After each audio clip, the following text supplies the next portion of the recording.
kicir, inilah dulunya. Lagu lama ya Tuan dari Jakarta.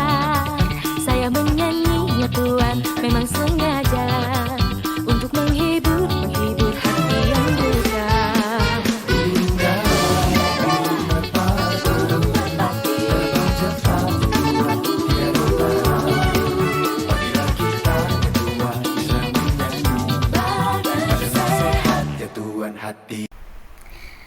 Assalamualaikum Bu Luki.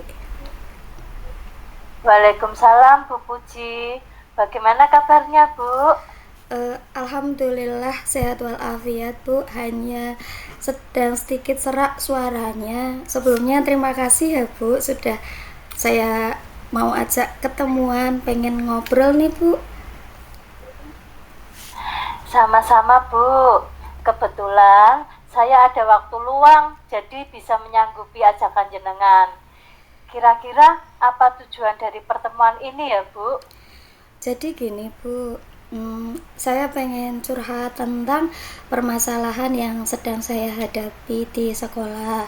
Setiap hari Senin sampai Kamis itu di sekolah saya itu kan ada pembiasaan sholat duhur berjamaah. Nah kebetulan kemarin itu yang dapat jatah itu kelas 4 untuk sholat jamaah di sekolah. Tapi saya perhatikan dari minggu ke minggu masih banyak anak-anak yang belum khusyuk saat sholat, terutama anak yang laki-laki. Oh begitu. Nah menurut Bu Puji, kriteria sholat khusyuk bagi anak-anak itu seperti apa ya Bu? Jadi saya itu pengennya ketika pelaksanaan sholat anak-anak itu tidak ribut, terus dia itu tidak lingak-linguk itu sih Bu, terus pandangannya itu ke tempat sujud, tidak ada yang pura-pura batuk gitu Bu. Menurut Bu Puji lah, itu kira-kira penyebabnya apa ya Bu? Kok anak bisa seperti itu? Kalau menurut pengalaman saya sih ya Bu ya, mungkin ya karena pembiasaan sholat fardu berjamaah ini tidak dinilai, jadi anak-anak itu terkesan kayak gampang gitu sih Bu.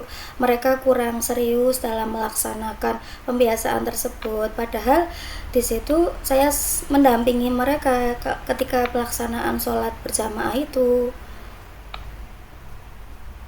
Sejauh ini berarti apa yang sudah Bu Puji lakukan agar anak-anak itu bisa sesuai dengan harapan jenengan Bu Puji?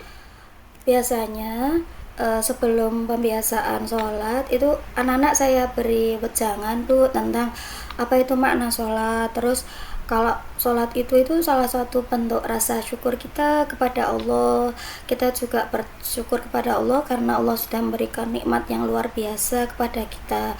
Selain itu juga saya mengajarkan ke anak-anak bahwa sholat itu merupakan salah satu amalan yang pertama kali akan dimintai pertanggungjawaban ketika kita sudah meninggal. Saya juga ngasih wejangan ke mereka kalau sholat itu merupakan rukun Islam yang kedua, tapi kok sepertinya itu hanya masuk di telinga kanan terus keluar telinga kiri gitu Bu, kayak kurang mengena di hatinya anak-anak itu sih Bu. Berarti menurut Bu Puji itu usaha yang sudah Bu Puji lakukan belum optimal Iya Bu, padahal kan kalau anak perempuannya itu manut-manut Bu, tapi yang anak laki-lakinya itu wow. Gila. Lalu ini apa strategi yang akan Bu Puji lakukan belajar dari pengalaman tersebut agar anak-anak bisa khusyuk dalam sholatnya?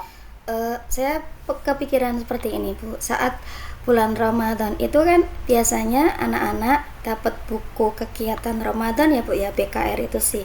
Nah di situ kan ada penilaian sholat fardu. Saya lihat itu mereka rajin mengisi buku kegiatan Ramadan tersebut karena mungkin mereka tahu akan dinilai. Apa saya membuat penilaian tentang pembiasaan sholat fardu di sekolah saja ya Bu ya? Ya setuju banget itu Bu. Lah menurut Bu Puji apa yang perlu dipersiapkan untuk membuat penilaian tersebut? Jadi nanti saya akan sampaikan ke anak-anak bahwa pembiasaan sholat fardu itu masuk ke dalam penilaian pendidikan agama Islam, MUPEL pendidikan agama Islam. Nah, nilai tersebut punya pengaruh juga sebagai pertimbangan nilai rapot. Saya juga akan sampaikan ke anak-anak dan akan saya sosialisasikan juga rencananya di pertemuan yang akan datang, hari Rabu yang akan datang. Saya berpikir gini, Bu, ada kalanya itu anak-anak ketika diiming-imingi hal yang konkret, itu mereka mau melaksanakannya karena tahu konsekuensinya. Jadi yang saya lakukan itu semata-mata untuk kebaikan anak juga. Harapannya sih mereka mau belajar sholat dengan khusyuk. Nanti ketika mereka punya kesadaran diri bahwa kita yang butuh Allah, nanti ya sedikit-sedikit akan saya berikan pembelajaran lebih lanjut. Luar biasa Bu Puji ya. Tadi kan Bu Puji sudah menemukan solusi ya untuk membuat penilaian pembiasaan sholat fardu ya Bu. Nah, apakah masih ada strategi lain yang bisa dilakukan Bu Puji? Apa ya Bu ya? Mungkin saya perlu berkolaborasi dengan wali kelas untuk ikut andil mendampingi anak ketika pembiasaan sholat fardu, karena kan selama ini yang mendampingi mereka sholat fardu itu saya selaku guru agamanya. Nggih, leres nggih, wali kelasnya dilibatkan nggih. Dari dua alternatif solusi yang sudah Bu Puji sampaikan, yaitu tentang membuat penilaian dan berkolaborasi dengan wali kelas, manakah yang akan Bu Puji lakukan lebih dulu?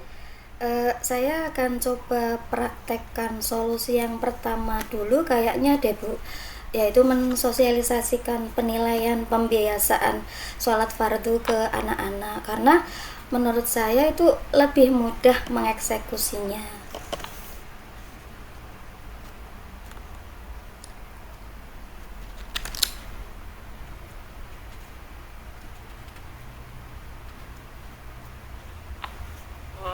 Nah, kira-kira itu ada tantangannya nggak Bu itu?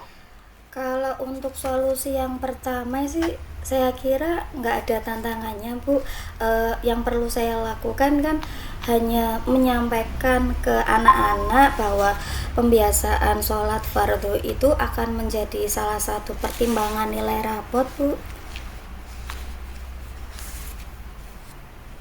Oke. Nah, kapan Bu Puji akan melaksanakan rencana aksi tersebut?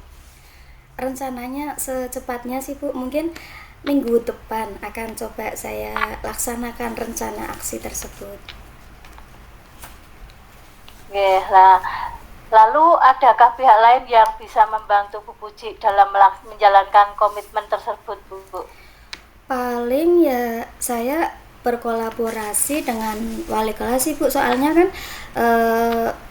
sesuai dengan pengalaman nih ya Bu ya, anak-anak itu akan jauh lebih manut ketika dinasehati sama wali kelasnya daripada ketika saya nasehati Bu. Nggih, saya juga wali kelas, jadinya saya tahu itu. Nggih, lebih manut wali kelas nggih. Menurut Bu Puji ya, nggih, seberapa yakin tingkat keberhasilan rencana ini dari skala 1 sampai 10 itu kira-kira berapa Bu skalanya? Kalau menurut prediksi saya sih Bu ya, insya Allah sih bisa tembus ke skala 7 dulu deh Bu minimalnya, karena kan sudah terbukti ketika anak-anak antusias mengisi buku kegiatan Ramadan ya, syukur-syukur sih bisa di atas ekspektasi saya Bu. Oke, kalau begitu Bu, apakah masih ada hal lain yang mengganjal Ibu? Sepertinya sudah clear Bu, saya jadi terpikirkan ide-ide baru yang sebelumnya itu tidak bisa saya bayangkan. Terima kasih banyak loh Bu Luki sudah mau mendengarkan cerita saya. Sama-sama Bu Puji, terima kasih juga sudah berbagi pengalaman dengan saya. Saya tunggu cerita baiknya ya Bu minggu depan. Nanti kita bisa janjian lagi. Semangat Bu Puji. Oke Bu Luki, semangat. Terima kasih Bu Luki. Sampai jumpa minggu depan lagi ya Bu ya. Assalamualaikum. Waalaikumsalam warahmatullahi wabarakatuh.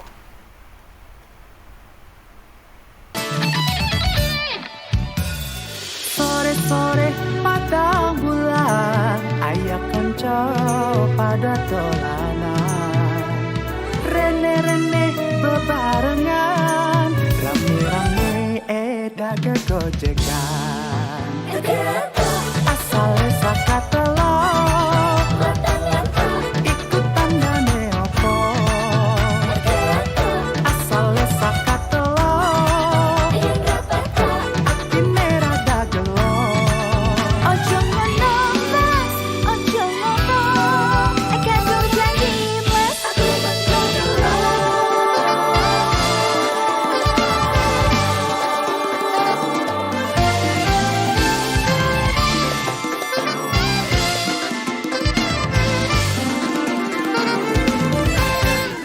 Kota baru gunungnya Bamega, Bamega umbak manampur di Salakarang, umbak manampur di Salakarang. Pisang silakan berbaris, berbaris abang bangku, abang bangku, halaman Sayang sifat kota Matego gorokan. Sayang sifat kota Matego gorokan. Sayang